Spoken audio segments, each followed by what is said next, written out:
Hello friends, let us start new chapter, that is current electricity. From the previous chapter, that is from the electrostatic, we know that if we study charges are at rest, such study is called electrostatic. And if we take charges are in motion, then it is current electricity. We know that what is meant by current. It is the rate of flow of charge is called electric current. And if an electric current which does not depend on the time, it is called steady current. Electric current I, it is equal to rate of flow of charge, that means dq by dt. In this chapter, we shall study about Kirchhoff's laws, their application. Also, we shall study the measure of resistance, measure of EMF, comparison of EMF. That means we shall study meter bridge and potentiometer. Let us start with the Kirchhoff's laws. There are two laws. First one is current law or junction law. We know that if a simple network given to you or the simple circuit given to you, that time you can easily determine resistance, current or the potential by applying Ohm's law. But if complex network given to you, that time we can't determine resistance, current or the potential for the complex network. At that time we have to use the Kirchhoff's laws for the determination of current and the potential. Out of this, first law is nothing but current law or the junction law. If we take a complicated network and at a junction point means a point at which current is split up. We can say that any point in an electrical circuit where two or more conductors are joined together, it is a junction. At any junction, algebraic sum of currents is 0. That means summation of current is equal to 0 at any junction. In other words, we can say that entering current, it is exactly equal to leaving current at any junction. Let me draw here junction point. Suppose current I1, which is the entering current to the point P. Here is another branch. Here is also. Imagine P is a junction point. To this junction point, current I1 is entering current. Current I2 is also entering current. I3 current is entering current. Suppose I4 current is leaving current and I5 current is also suppose leaving current. Let us apply Kirchhoff's law, current law. At this point P, the resultant current or the total current is equal to 0. And for that, let me write equation. And for that equation, there are certain sign conventions to this current. All these entering currents, they are taken as positive and the leaving currents, they are taken as negative. Current I1 is entering current and that's why we have to take it's a positive I1. I2 is also entering current, we take it's a positive plus I2. I3 current, which is also entering current, therefore it is positive. Look at I4. I4 is leaving current, that's why its sign is minus. We have to take negative sign, I4. And for this I5, it is also leaving current, we have to take its minus and is equal to 0. At this junction P, all the entering current is equal to all leaving currents. We have to take all entering currents positive, leaving currents negative. In this way, this is Kirchhoff's current law. Now, let us discuss Kirchhoff's second law, that is voltage law. And according to the statement, the algebraic sum of potential difference, that means product of current and resistance, and the electromotive force in the closed loop is 0. In the closed loop, algebraic sum of potential difference and the EMF is equal to 0. That means summation of IR plus summation of E is equal to 0. And for this law, there is also sign convention. First of all, we have to trace the direction of loop because this law is applicable for closed loop. We have to draw direction of a loop and also consider the direction of flow of current. If both are in the same direction, that time take potential difference negative. Otherwise, it will be positive. And if we transfer from negative to the positive potential of EMF, that time we have to take that EMF positive, otherwise negative.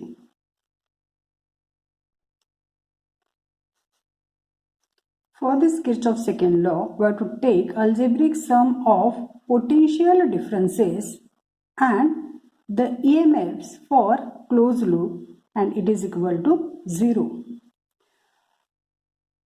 Look at the diagram. This diagram consisting of two loops. First one is, let me label here A, B, C, here D, F and G. Here is one electrical network given to you. In that electrical network, first consider this is the first loop and here is the second loop. This loop A, B, F, G, A, it is in a clockwise sense. We have to apply Kirchhoff's law to the first loop. And this second loop is B, F, D, C, B. It is in the anti-clockwise sense and we have to apply same Kirchhoff's voltage law to that second loop. Let me take first loop. Consider loop A, B, F, G, A. A, B, F, G, A in clockwise sense. In any direction, either in a clockwise or in an anti-clockwise, we can draw the loop, but let me take it is in a clockwise sense. And then apply Kirchhoff's voltage law. Look at here, when we move from A to the B, there is nothing but one resistance, and that's why we have to determine here potential. And for the determination of potential, we have to take product of current and resistance. That product is I1, R1. But what's about the direction? What's about the sign? Here, direction of tracing of loop is this, from A to the B. And the direction of flow of current is also from A to the B. Both are in the same direction, and that's why we have to take that product minus negative. Here, minus I1, R1. Sign convention as such, if direction of tracing of loop and the direction of flow of current both are in the same direction, that time we have to take it is minus negative. And when the direction of tracing of loop and the direction of flow of current both are in opposite direction, that time we have to take that product positive. Now, we have to move from B to the F. Look at here, when we move from B to the F, that time there is nothing but one resistance. Here we have to determine potential, and that potential is I3 R5. Now look at the direction. Here is direction of tracing of loop is this. Direction of flow of current is also same, and that's why this product is minus. That means negative I3 R5. Now when we move from F to the G, from F to the G, this is the direction of tracing of loop, this is the direction of flow of current, both are in the same direction, and that's why this product is minus I1 R3. Now, we have to move from G to the A. Here is only source of electricity is connected, that means we have to determine here EMF, not the potential but here EMF. And for the direction of this EMF, we know that When we transfer from negative to the positive potential of a battery, that time we have to take that EMF positive. And when we transfer from positive to the negative potential of source of electricity, that time we have to take that negative. Now look at here, we have to move from G to the A, from negative to the positive potential of this EMF, and that's why we have to take it is positive. That means plus E1 and is equal to 0. Let me rearrange here. E1 is equal to I1 R1 plus I3 R5 plus I1 R3. Similarly, consider loop BFDCB. Consider loop BFDCB in anti-clockwise sense. Anti-clockwise sense. When we move from B to the F, that time direction of loop tracing and the direction of flow of current both are in the same direction. We have to take that potential in negative. That means minus I3 R5. When we move from F to the D, then this potential is minus, because direction of loop tracing and the direction of flow of current both are same. That means minus I2 R4.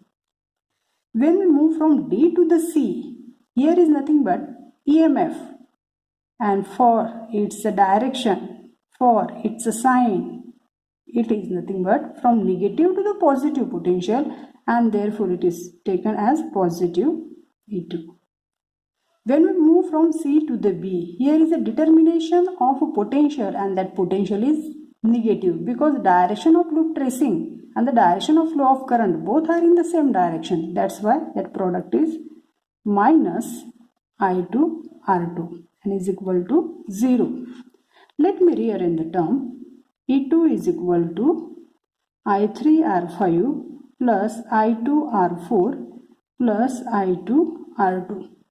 In this way, we can apply voltage law and current law for the determination of current and the potential in any electrical network.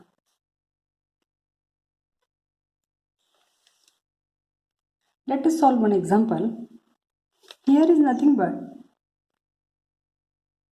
one brand or the electrical circuit is given. Current I1 which is reached over the B, and here is current I2 which is leaving from the B. At point C, current I4 is entering. At point here, let me call the point D. At this point D, this current I5, it is divided into two branches. Here, one electrical circuit given to you and determine value of I6, that means X is equal to what? Now, look at the junction B. At the junction B, current I1 is entering and current I2 is leaving. Let me call this current as a I3 current.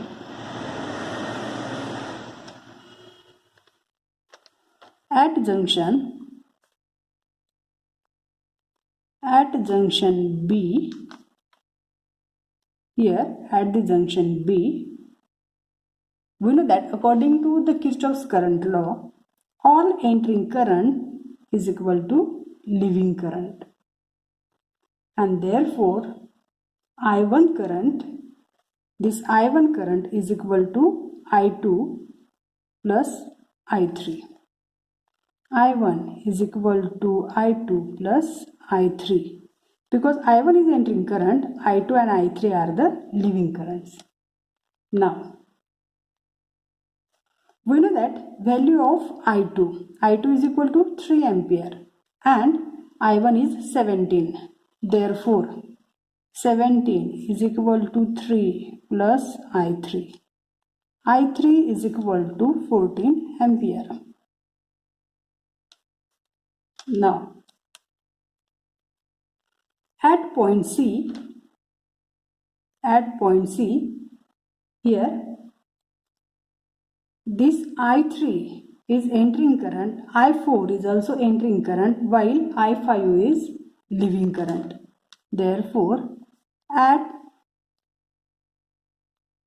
junction C, we can say that I5 is equal to I3 plus I4. I5 is equal to I3 having the value 14 and I4 it is 2 ampere. Therefore, I5 is equal to 16 ampere. Now, at point D, I5 is entering current while I7, I6 these are the leaving currents.